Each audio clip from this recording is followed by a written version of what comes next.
Each day, millions of Americans go about their lives as if on autopilot. Comfortable with their daily routines, tuned from work, home, and school. But for an estimated 2 to 5% of Americans, such a regimen brings uncertainty rather than comfort, with the looming possibility of experiencing acute episodes of crippling anxiety 1, 2, sometimes upwards of 5 times a day. 6 million Americans have panic disorder, many unaware and left living without treatment. Here are the facts. Here's what you need to know about this difficult, though often treatable disorder.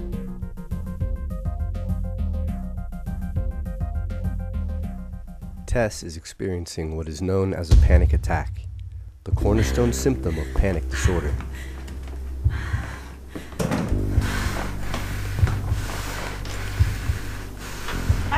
My heart is racing, I can't breathe. My heart, it's beating so fast, I'm gonna die. I can't breathe. While usually brief and non-life-threatening, panic attacks can be incredibly frightening, especially when they occur without warning, as is often the case. Sufferers experience vertigo, a racing heartbeat, difficulty breathing, and psychological terror. Victims often sense impending doom, or even death. Panic disorder is a treatable psychological disorder.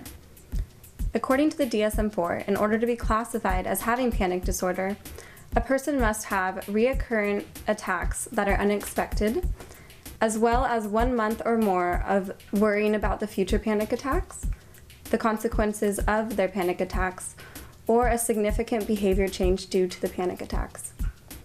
These symptoms must better not be accounted for by another mental disorder, and panic attacks cannot have been brought on by the direct effects of a drug or medication.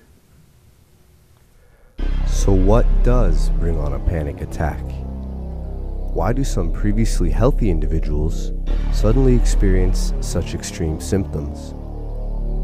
In our quest to better understand this question, we tracked down Mary, a fourth-year college student who recently experienced her first attack, seemingly out of the blue.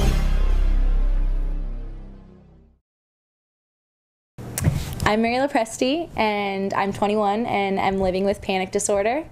The first time I had a panic attack, I was in class and I got an overwhelming feeling of anxiety. I was just sitting there and all of a sudden I felt really flushed and really anxious, and my body started shaking and I had no idea why it was happening, and I just knew I needed to get out of there, so I got up and left the classroom. Many people find themselves experiencing 1 or 2 panic attacks at some point in their lives, usually the result of a period of particularly high stress.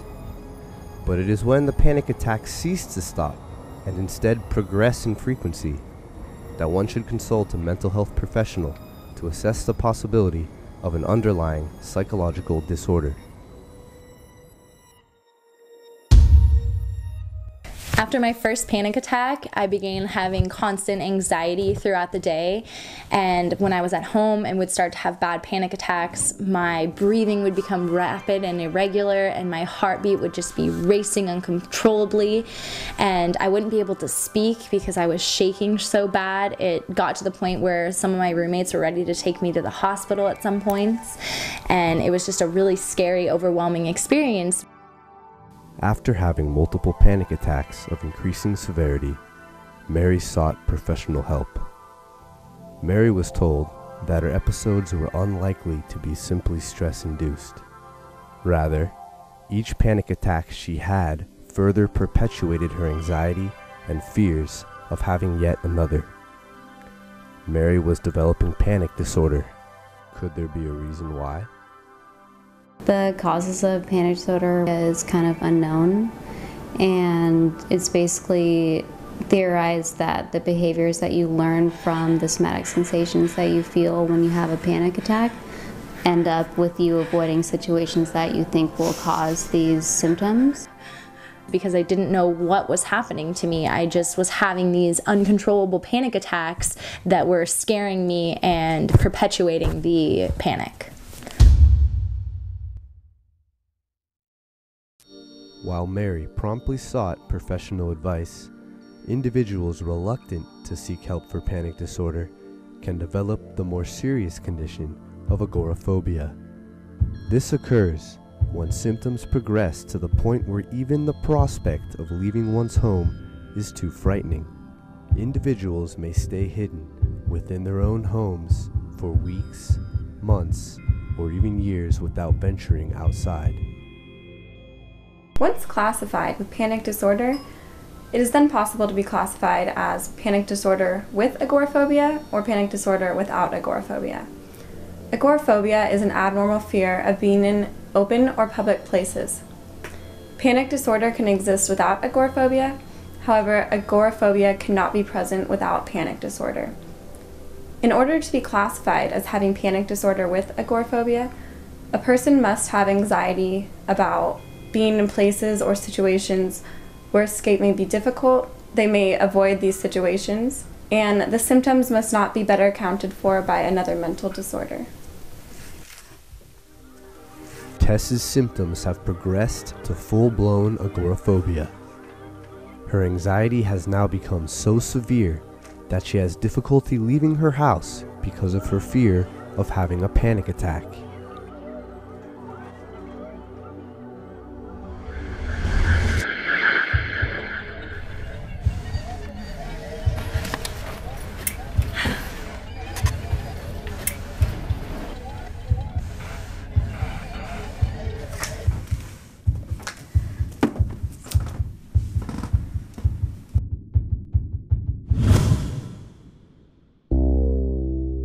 People can possess a trait for being prone to having these fears, and so some people are more sensitive to this feeling of anxiety than other people.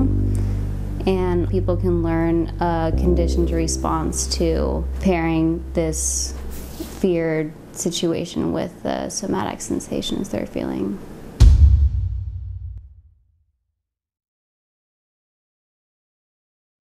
Panic disorder with agoraphobia is generally treated with medication and cognitive behavioral therapy. Pharmacologically speaking, fast-acting benzodiazepines are the first line of defense against an imminent panic attack.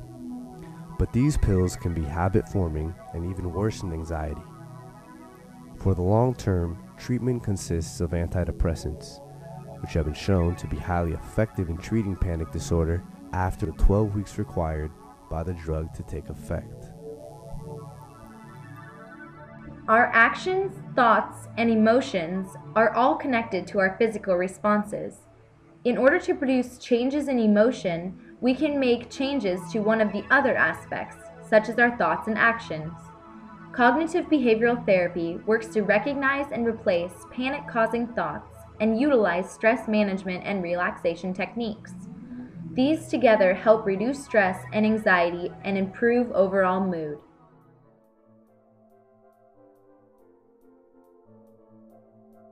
As we have seen, panic disorder can be devastating to one's psychological well-being and quality of life.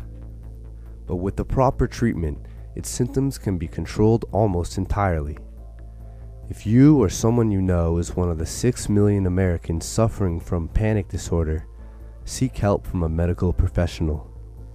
Your mind is strong, but it's not meant to mix with prolonged periods of fear. Take control of your mental health, and you can regain control of your life.